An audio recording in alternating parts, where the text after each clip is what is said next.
Olá, candidato, olá, candidata, sejam bem-vindos. Esta é a segunda parte da nossa revisão sobre o assunto Regime Jurídico Único dos Servidores Públicos Federais.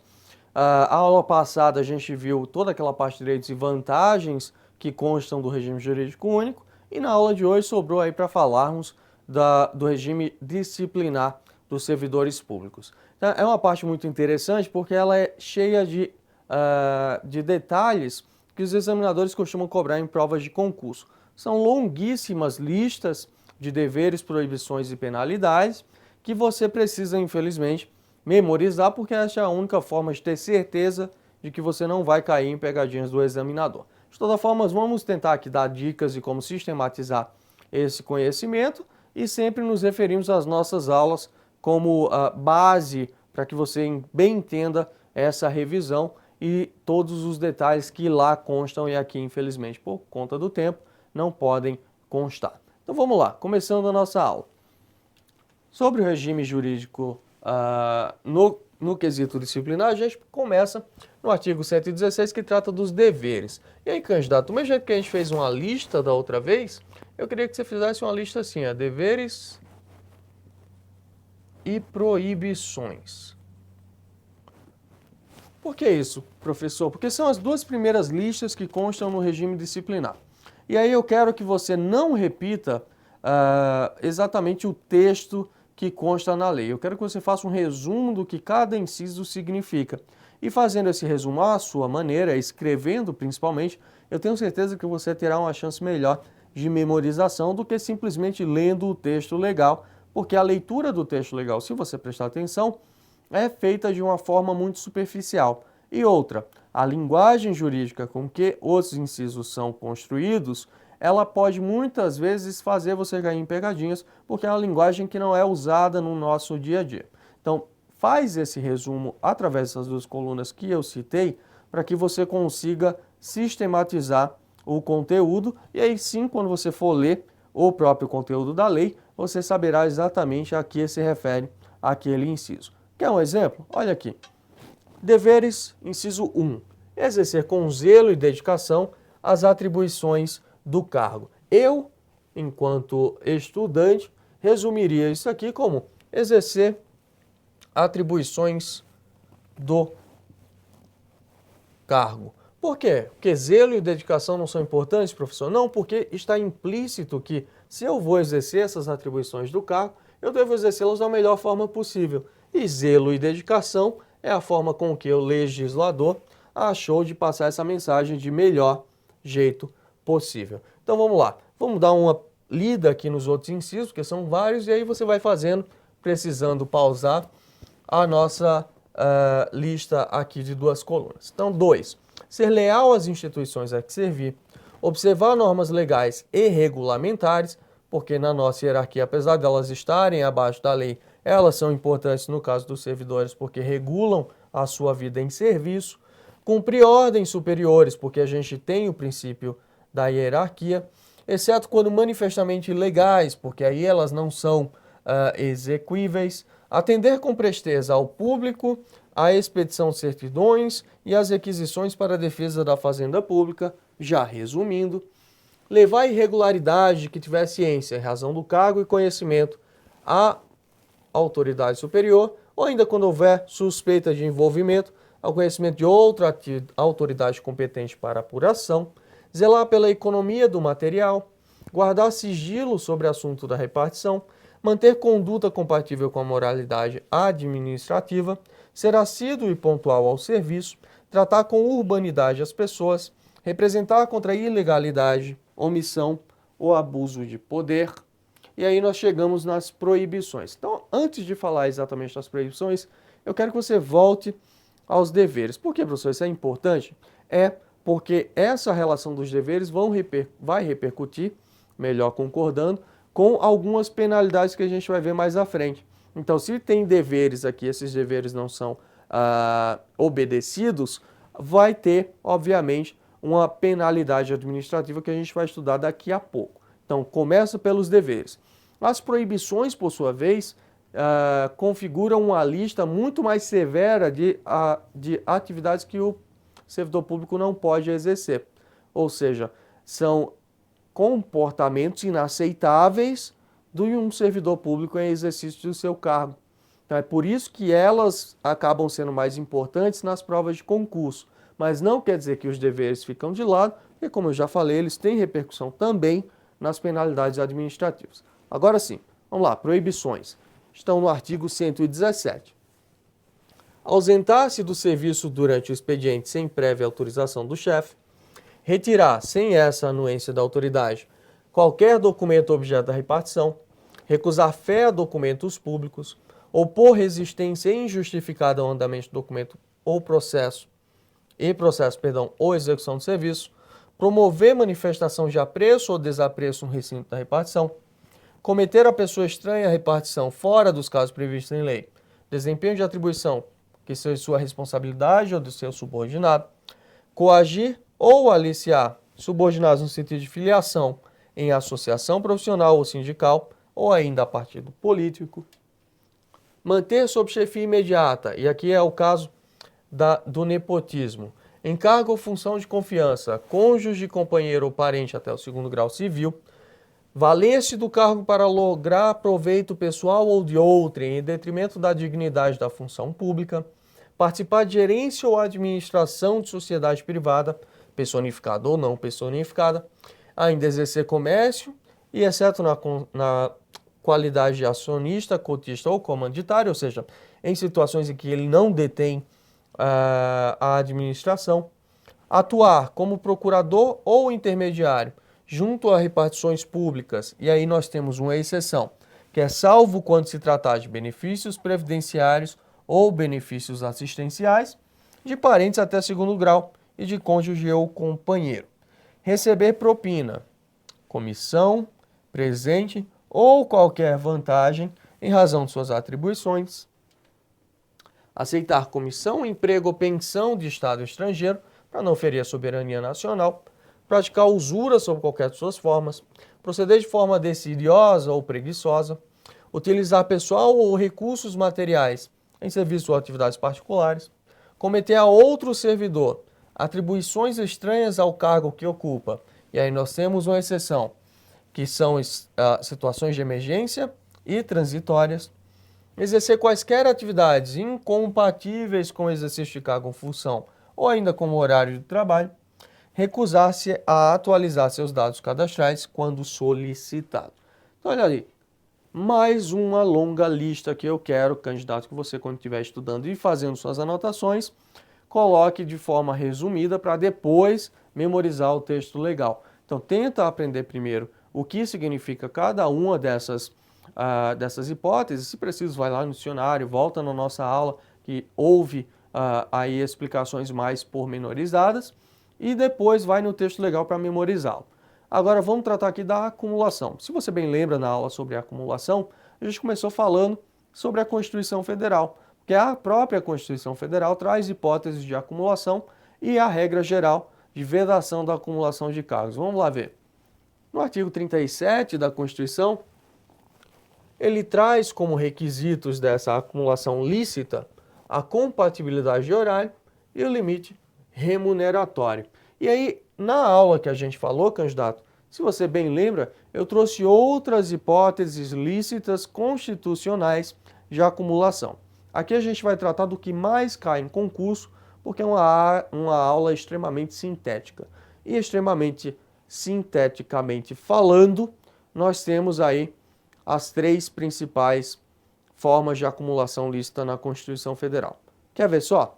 Artigo 37, nós temos a de 2 cargos de professor, a de um cargo de professor cumulado com outro técnico ou científico, e C, a de 2 cargos ou empregos privativos de profissionais de saúde, desde que essas profissões sejam regulamentadas. Então, são as 3 hipóteses de acumulação lícita de cargos principais que eu encontro no artigo 37 da Constituição. A lei, por sua vez, nos traz algumas outras informações importantes sobre a acumulação. Por exemplo, não é possível acumular proventos e vencimento, ou seja, um inativo e um ativo. Por quê? Porque é uma maneira de você acumular dois cargos. O que importa aqui é que o Estado está pagando duas vezes ao mesmo servidor. E qual é a exceção, professor? Se você poderia acumular esses dois cargos se estivessem os dois na ativa. Então, olha só, você tem dois cargos de professor, em um deles você está aposentado, no outro você está na ativa. É possível? É, porque dois cargos de professor é um tipo de acumulação lícita. Olha só, salvo quando acumuláveis na atividade. Há ainda a proibição de acumulação de cargos em comissão, porque esses cargos são chamados de confiança não à toa para que você se dedique integralmente a ele.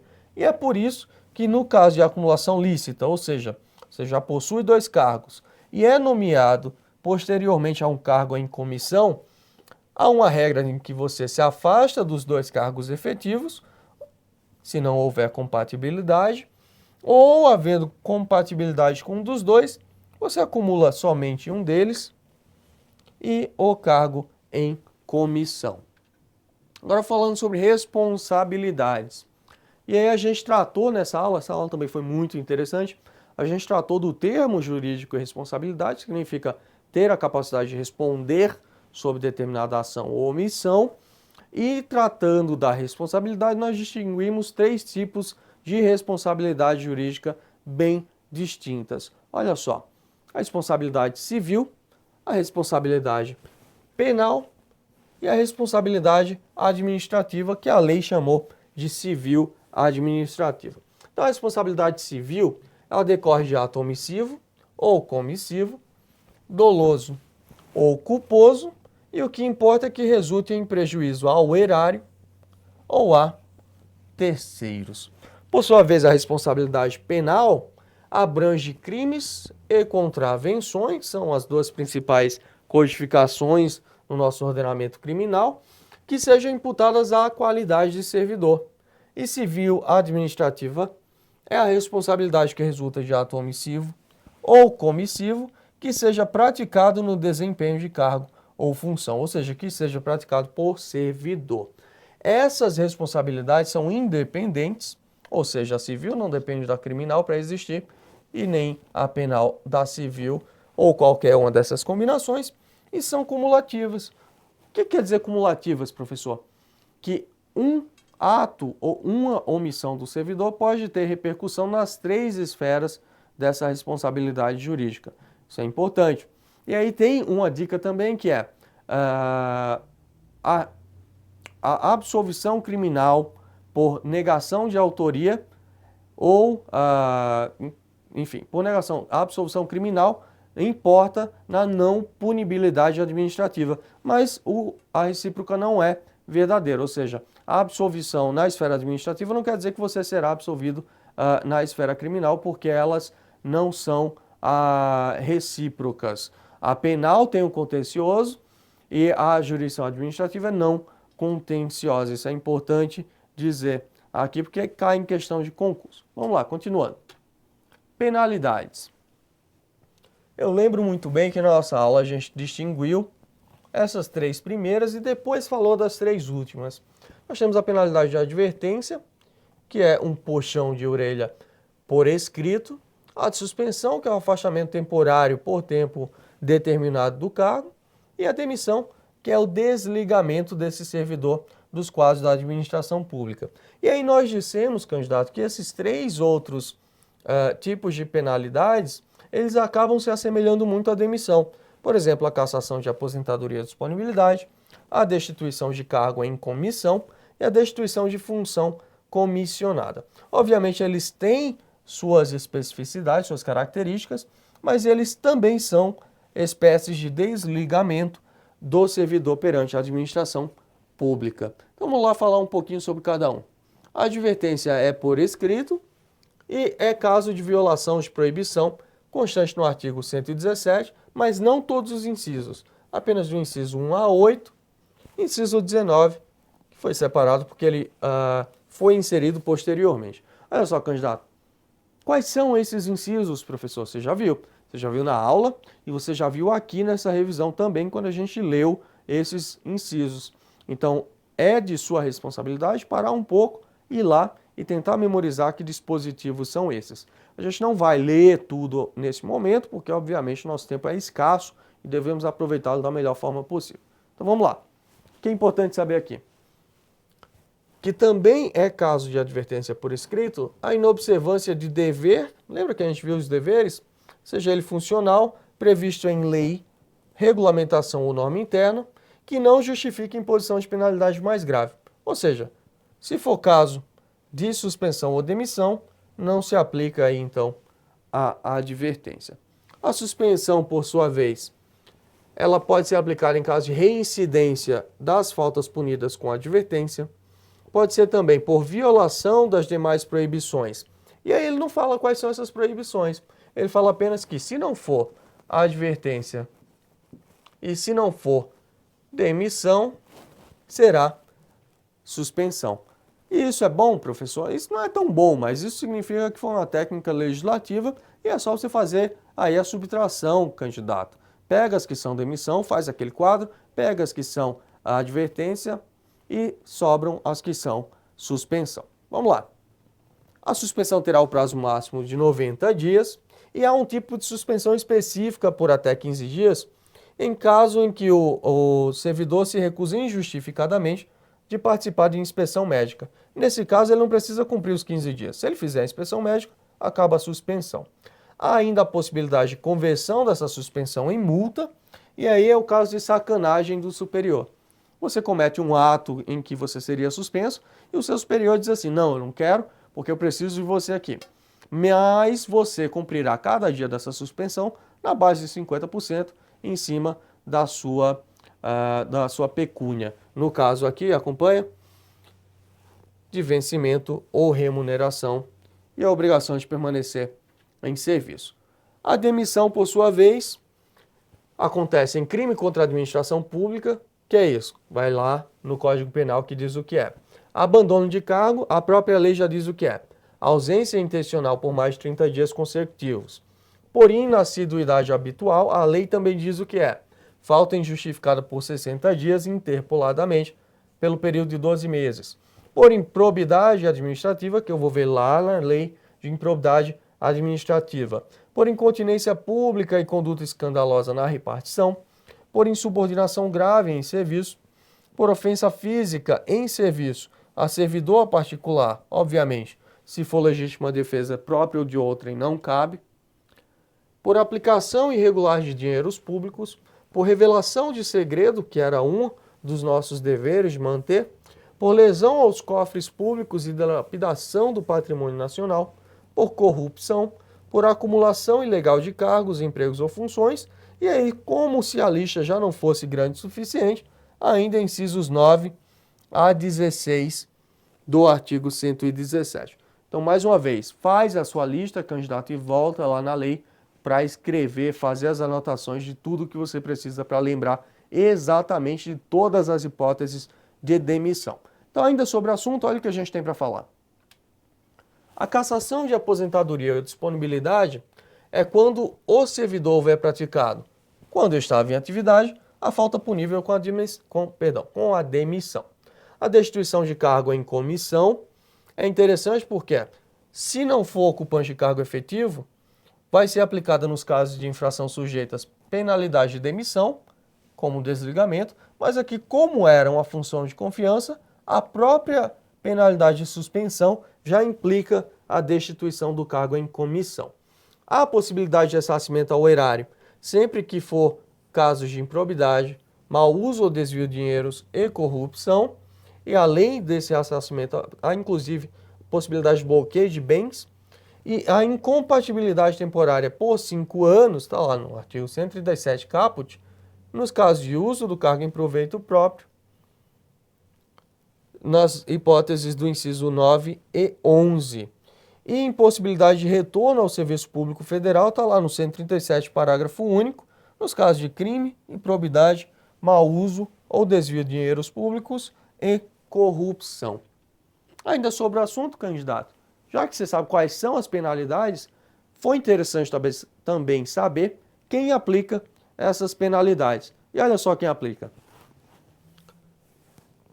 O presidente da República, presidentes de casas do Poder Legislativo e tribunais federais, Procurador-Geral da República, e aí você vai ver que são órgãos e entidades diferentes, porque eles são os líderes máximos desses órgãos. Então, se for demissão e cassação de aposentadoria ou disponibilidade de servidor, vinculada a determinado poder, órgão ou entidade, serão aplicadas as penalidades pelo representante máximo dessa organização.